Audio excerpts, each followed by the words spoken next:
Babo Kabalen, welcome to Where in Pampanga. Yes, for today's vlog, and nandito tayo sa Friendship Highway. And kung kayo naghahanap ng alternative sa mga sangipsal nyo, you must watch this video. We were invited by Chicken Go. It's a Korean restaurant inside this building. If you want to know more about this, samahan niyo po kami. So tara, let's go!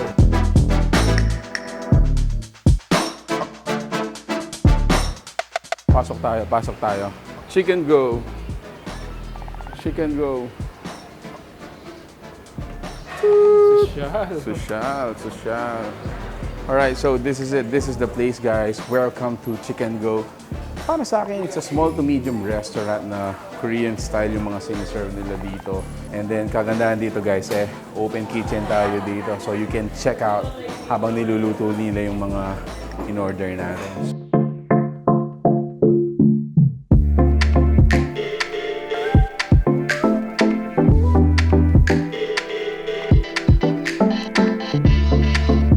Guys, ang pinagkakagulan namin ngayon, ang tawag nila dito ay Cheese dakgalbi. Cheese dakgalbi. So, isa sa mga alternative ng mga Korean dishes na sikat din, aside from samgyeopsal of course, is this one. So, again, you can cook it yourself or DIY pag pine-prepare ito. Kakaibang experience naman at kagandahan dito. So, it's a mix of mga vegetables. So, a little bit healthy. May chicken, may tteokbokki. Kung gusto mo may yung dakgalbi lang or yung may cheese na kagad.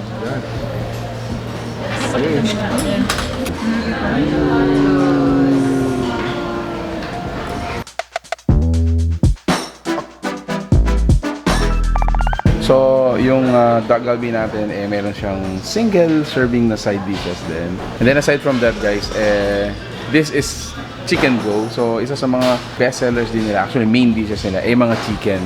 For their flavors, syempre meron tayong plain and yung kanilang yung nom. Ito yung pinaka sikat na flavor sa Korea.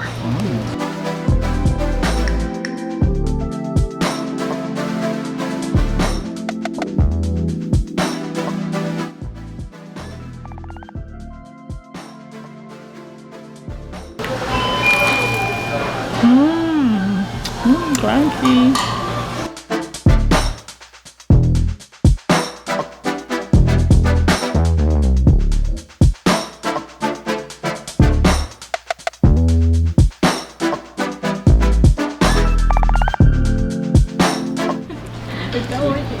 All in one bite.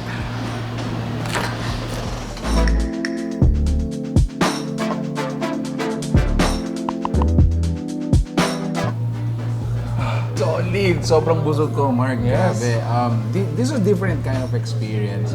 Dun sa mga usual natin nakaglis na samgyeopsal, mga shabu-shabu.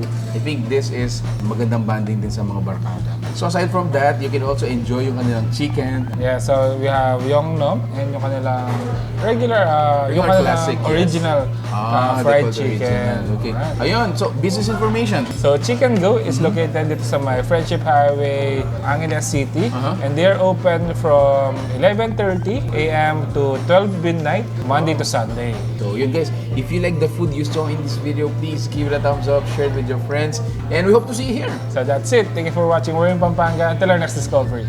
Peace out.